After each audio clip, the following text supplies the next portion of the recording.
All right, so here I am, Aaron Maurer, Coffee Chug Books, whatever name you know me as, and I am kicking off my personal story to this YouTube challenge series celebration of Teachers Save Lives. And you can follow this journey on my website on www.coffeeforthebrain.com or on Twitter or Instagram or other places with the hashtag Teachers Save Lives.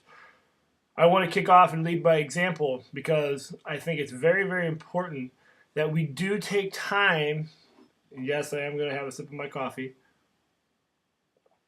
to thank and let others know the impact that they have on our lives. I don't think we take enough time to do that, and unfortunately, many times we wait until it's too late and we say, I wish I would have said something when they were still around or still had the opportunity. So I am sharing my story with one of the most profound, beautiful people that I know, that I had the opportunity to sit in her classroom for several years in high school, and that was Mrs. Clarke, which now she insists I call her Candace Clarke, which is still weird. Mrs. Clarke was my photography teacher, art teacher.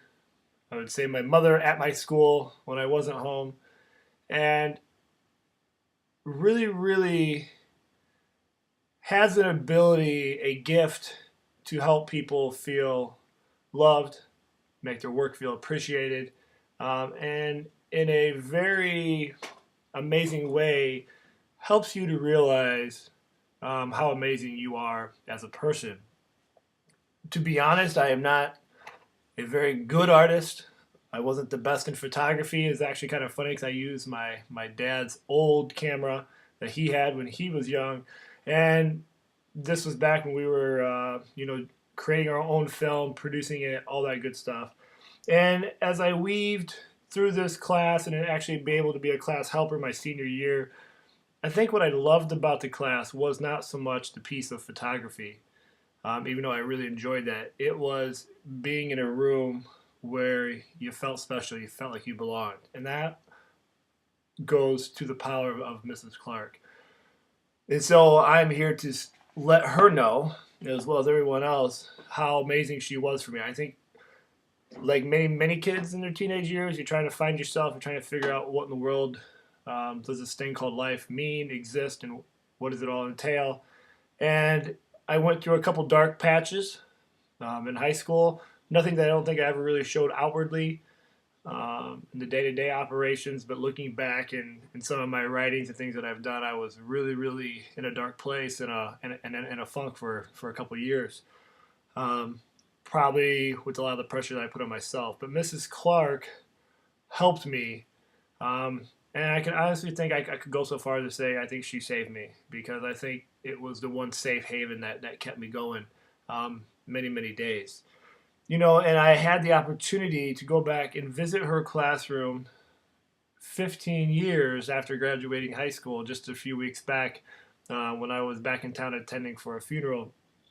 And I had not seen her or talked to her since I graduated, which I had tried to connect with her many times, and for whatever reason, it just didn't work. I couldn't find her email, and I wasn't even sure if she was teaching, and all of a sudden, I realized she'd been in the building the whole time, so I'm not quite sure what the issue was. But regardless, I was able to see her again, and when I walked in the room, she was more beautiful than ever before, and even though she was in a different classroom than where I was teaching, the feeling and the mood and the atmosphere of the room was still the same.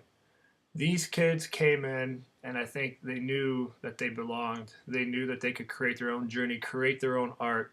And instantly, within the first 20 minutes of that, a very powerful moment happened that reminded me of the powerful gift that she has. A student came to her with a project he had been working on, and he felt that he had messed up in one small piece of his work.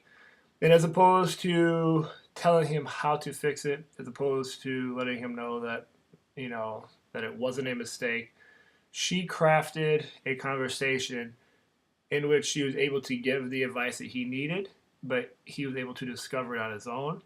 And the whole entire conversation was, even though maybe minimal in the scope of sequence of education, because you can't put maybe a test score on it, was awesome. This kid went back to his desk and he worked like crazy. And 10 minutes later, he was a kind of a quiet kid. He knew that he had something better than he ever thought he would have. And he felt like it was his. The ownership was his. And all it was due to Mrs. Clarke, with some subtle, powerful words, helped him rethink and change maybe a little bit of perspective of what he was doing. And that's the power of Mrs. Clarke. And she had the ability to do that not just with art, but in life itself.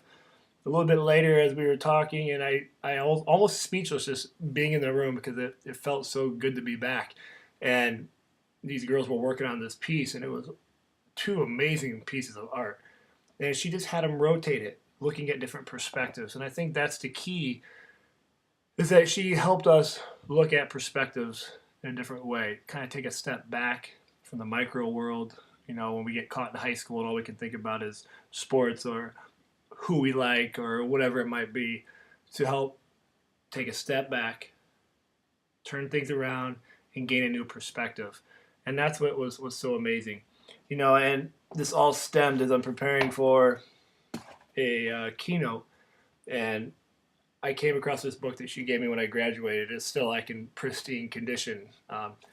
And in the book, she wrote something in here, which I would like to share because even though it's small, it's been powerful, and I probably have read this thousands of times over the last 15 years.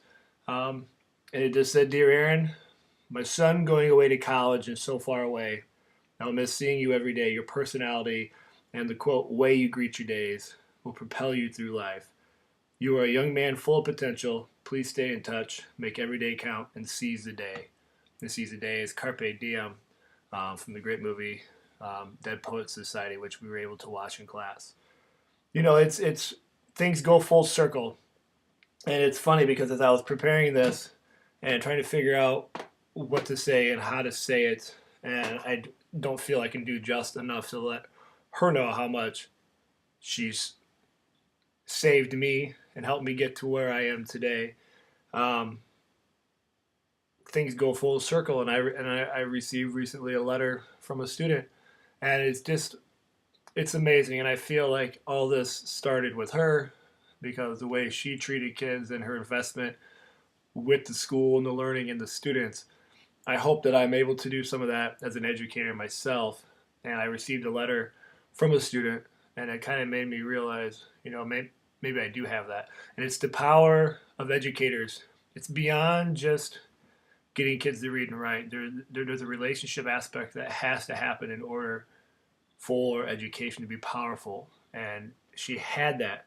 You know, I mean, the way that she invested in me, she allowed me to keep. I mean, I still have my photography of stuff, and I wasn't very good. I think my passion at the time was taking a Fisher Price record player and spinning images around. This is a it's kind of hard to see, but image of my mom's face being spun around on an old RPM, you know, and just doing different things. This is my picture of my brother, layered with some chains, and it's kind of funny how things develop that way. And so I just wanted to take time to thank her.